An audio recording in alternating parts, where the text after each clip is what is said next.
Kita kembali di diskusi Hot News nusadaily.com, masih bersama dua orang narasumber kita. Kali ini ada Bapak Hermanto Rohman dan juga Bapak Ahmad Halim selaku Wakil Ketua DPRD Kabupaten Jember.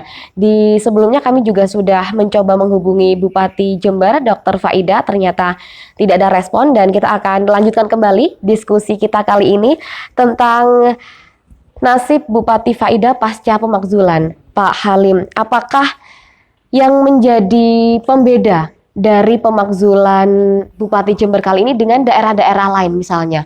Ada dari sisi kekuatan politiknya misalnya, mungkin bisa dijelaskan?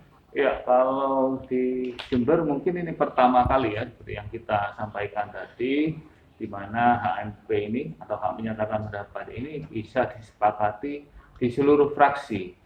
Artinya seluruh fraksi yang ada di DPRD Jember sebanyak 7 fraksi itu sepakat dan menyetujui HMP itu. Itu dari sisi politis. Artinya kalau dilihat pembeda, jarang sekali bahwa HMP itu bisa diputuskan secara aklamasi bahasanya. Tapi kalau di daerah lain kemungkinan ada yang diputuskan melalui voting seperti itu. Tapi kalau di Jember itu bahkan mutlak secara bulat 7 fraksi memutuskan untuk menggunakan hak menyatakan pendapat. Kemudian tuh dari sisi materi, substansi, mungkin materi yang kami dapatkan bukan dugaan-dugaan lagi, tapi materi yang kami dapatkan bersumber dari pelanggaran yang telah dilakukan oleh pemeriksaan-pemeriksaan dari eksekutif sendiri. Artinya bahwa eksekutif sendiri, artinya pemerintah pusat, bisa Pemprov, yang menyampaikan kepada kita, ini loh telah terjadi pelanggaran terhadap sistem tata kelola pemerintah. Itu kalau masalah substansi. Sebenarnya kalau dari masalah yang lain bisa kita ungkapkan, misalkan tentang pengadaan barang dan jasa. Memang ada bukti pelanggaran, tapi itu harus kita buktikan kepada istilahnya ke masalah hukum, misalkan dilarikan ke masalah APH atau perangkat hukum. Tapi ini kita tidak ambil karena melihat materi yang kami pelajari, yang bisa dibuktikan adalah materi yang kami sebutkan tadi.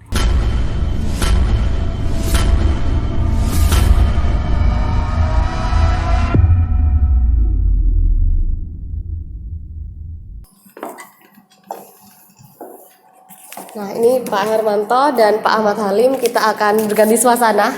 Kita akan melanjutkan diskusi di sini ya pagi ini. Dan mungkin Pak Hermanto sebelah sini, Pak Halim di sebelah sini. Tadi di segmen sebelumnya kami juga sudah bertanya ya, bagaimana ketika pemakzulan ini apakah bisa ditarik kembali? Ya, jadi pemakzulan ini kan diputuskan melalui paripurna, melalui hak menyatakan pendapat. Artinya bahwa putusan paripurna ini tadi sudah dijelaskan ada 45 anggota dari 50 yang hadir dan juga dari 7 fraksi.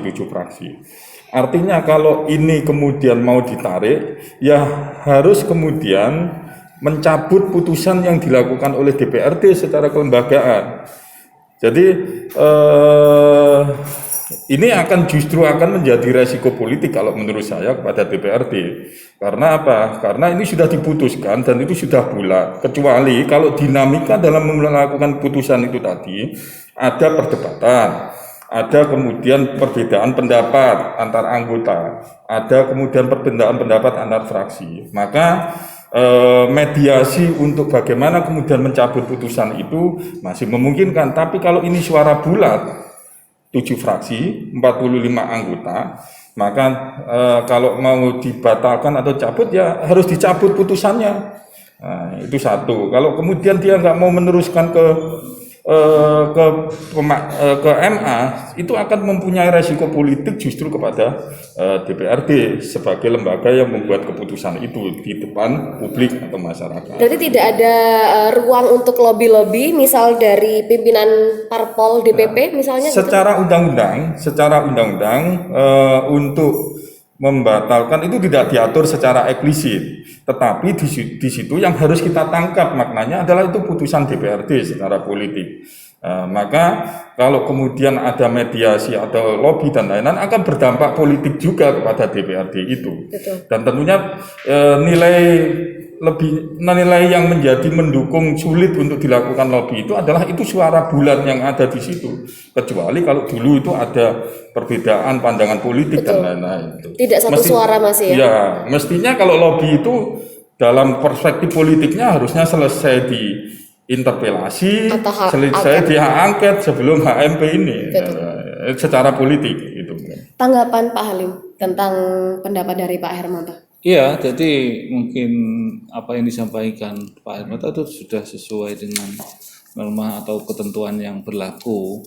Di kami keputusan paripurna itu final. Artinya kalau kita mau mengambil keputusan itu pasti di paripurna. Seandainya mau mencabut keputusan itu ya tetap harus lewat paripurna, tapi tidak ada ketentuan atau klausul yang mengatur, yang diatur di dalam peraturan tata tertib maupun PP hanya ketika pengusul bisa mencabut. Tapi karena ini sudah berupa keputusan seperti yang disampaikan Pak Hermanto, dampak politik kalau dieksplisitkan tentu kami akan mendapatkan respon yang negatif dari publik kalau itu terjadi. Apalagi kemarin DPRD sudah satu suara, hampir seluruh anggota ya. Iya. Betul. Lalu Pak Hermanto, bagaimana jika Bupati Faida menunggu putusan MK? Sebab kan berdasarkan pasal 80 Undang-Undang Nomor 23 Tahun 2004 tentang pemerintah daerah, putusan MA bersifat final. Ya, menurut Bapak? jadi ya memang ketentuannya Bupati untuk kemudian dia diberhentikan secara hukum administratif itu harus menunggu putusan MA. Putusan MA yang nanti itu menjadi dasar dari DPRD untuk mengajukan pemberhentian. Kalau memang MA menguatkan atau membuat keputusan menyetujui dari putusan HMP tentang pemberhentian dari Bupati itu. Nah, jadi memang ya harus seperti itu Bupati ya, menunggu dari yang ada di MA. Ya. Oke Pak Hermanto, ini kan MA juga pernah menolak usulan pemakzulan seperti yang terjadi di Wali Kota Pematang Siantar, ada Sumatera Utara, ada Hefrian Syanur. Untuk kasus Bupati Faida sendiri bagaimana? Nanti kita akan bahas setelah jeda, tetap di Diskusi Hot News nusadaily.com.